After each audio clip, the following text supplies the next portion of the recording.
So tell us now, can men and women, can boys and girls, can they be friends? Can the girl like have this confidence that, look, I'm just going to hang out with the guy, and you know, the girls, they're jealous of me. You know, they give me a problem. He's nice to me, actually. He praises me. He's always telling me sweet things. He's so nice, you know. I'm not going to do nothing with him. We're just hanging out. Can this happen? Is this I mean, can it happen? It's happening. That's for sure. It shouldn't happen. That's also for sure. But can it be that we're just friends? Is it going to stay like, can boys and girls be friends? No. No, boys know that all too well. They won't admit it, but they know that very well. Sometimes girls don't, and that's what I worry about for my sisters, my daughters, is that sometimes they don't realize the elaborate scheming of men. Elaborate scheming of men. Yeah. So we're just meeting because we're lab partners, or we're discussing a project at school, or the MSA, the convention. We're discussing Islam, and the sister won't see through it at all sometimes. And actually, we have to raise the level of awareness and caution among our sisters, so that there's no harm. You're going to interact with men. That's going to happen, right? In the business world, in the school setting, at the work setting, it's going to happen. You are going to have interaction. But what are some guidelines that you have to respect that can make those interactions healthy as opposed to unhealthy? I actually personally believe we should have guided interactions between brothers and sisters, especially young boys and young girls, as they're coming up, guided by the elders, so they know how to respectfully interact with one another also. Because in this society, if we try to, for example, if I cut my daughters off and they don't ever talk to anybody else, right? Eventually they will go to college. Eventually they will go out in the workplace, or they'll go to the airport or travel or this and that, and there'll be other people around. I don't want them to be shocked when they see the outside world. Keeping our children in a bubble is not going to save them. But at the same time, letting them loose and saying, hey, do your thing, that's also insanity. We have to find a way of guiding interactions between brothers and sisters, especially boys and girls, even teenage boys and girls and things like that. It's okay if they have an interaction with each other, so long as it's respectful. And the boys are trained where to keep their gaze and how to keep the conversation business only, and how to make sure they recognize when they're crossing a line, and the elders are supposed to be there to guide those conversations. A lot of times in youth settings, even in religious youth settings, there's no older figure shepherding the conversation or shepherding the interaction. Like youth groups exist, and the guys and the girls are all a bunch of teenagers and they're running their own thing. Because youth should be leaders. Well, yes, in most things, but in some things you guys are ridiculous, and you need elder people to be there. Older folks to be there. As far as this unnecessary interaction between men and women, especially where this happens. This happens with people that you spend a lot of time with. So you go to college with some people, or you go to work with some people, and there's lunch and there's just meetings and this and that, and it's regular. And what that does, it gives shaitan an opportunity to maybe not convince you one time, but hammer away at you 1% at a time. And it adds up, until it becomes a very, very big problem.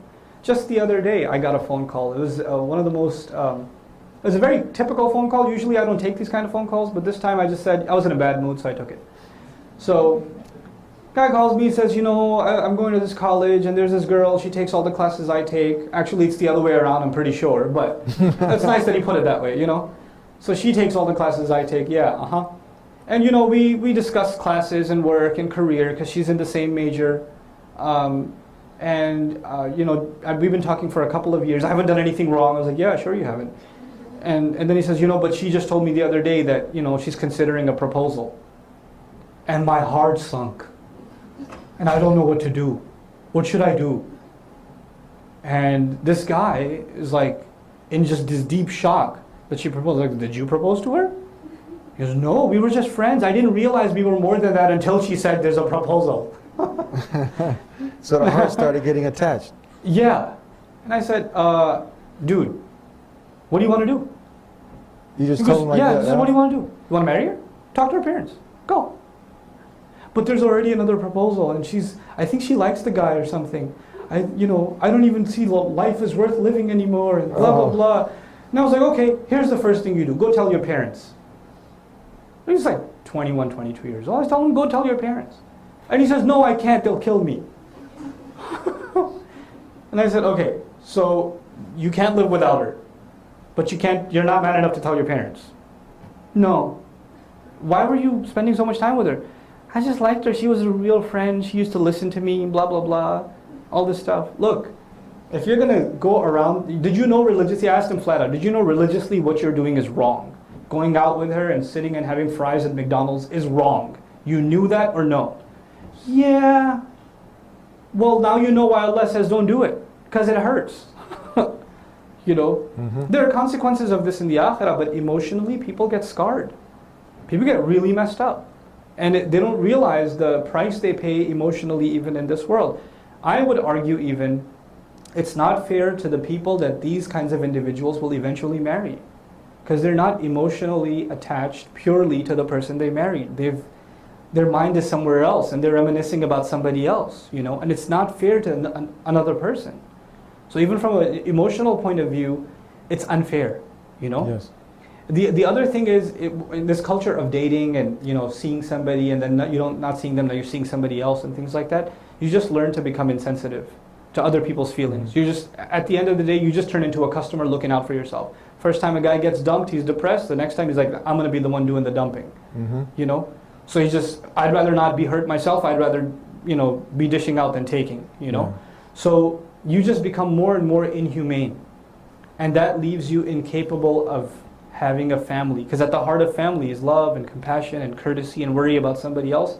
You become bankrupt of those feelings as a result of these like petty relationships, shallow relationships. Absolutely. Did you get to see a video that some not yet Muslims made? And we say not yet Muslims because everyone has the potential to submit to the one creator and not his creation. That's what a Muslim is. So they did some video on a college campus and the topic was, can boys and girls be friends? Did you get a chance to see this? No, I didn't see it. And they were interviewing, say, hey, what do you think? You know, can you just be, to the guys, you think you just be friends with the girls? And it's like at the end, no. And it's a very interesting video. So they see it's not just coming from our perspective. It's coming, people know this. This is something, no, this is obvious truths. Yeah.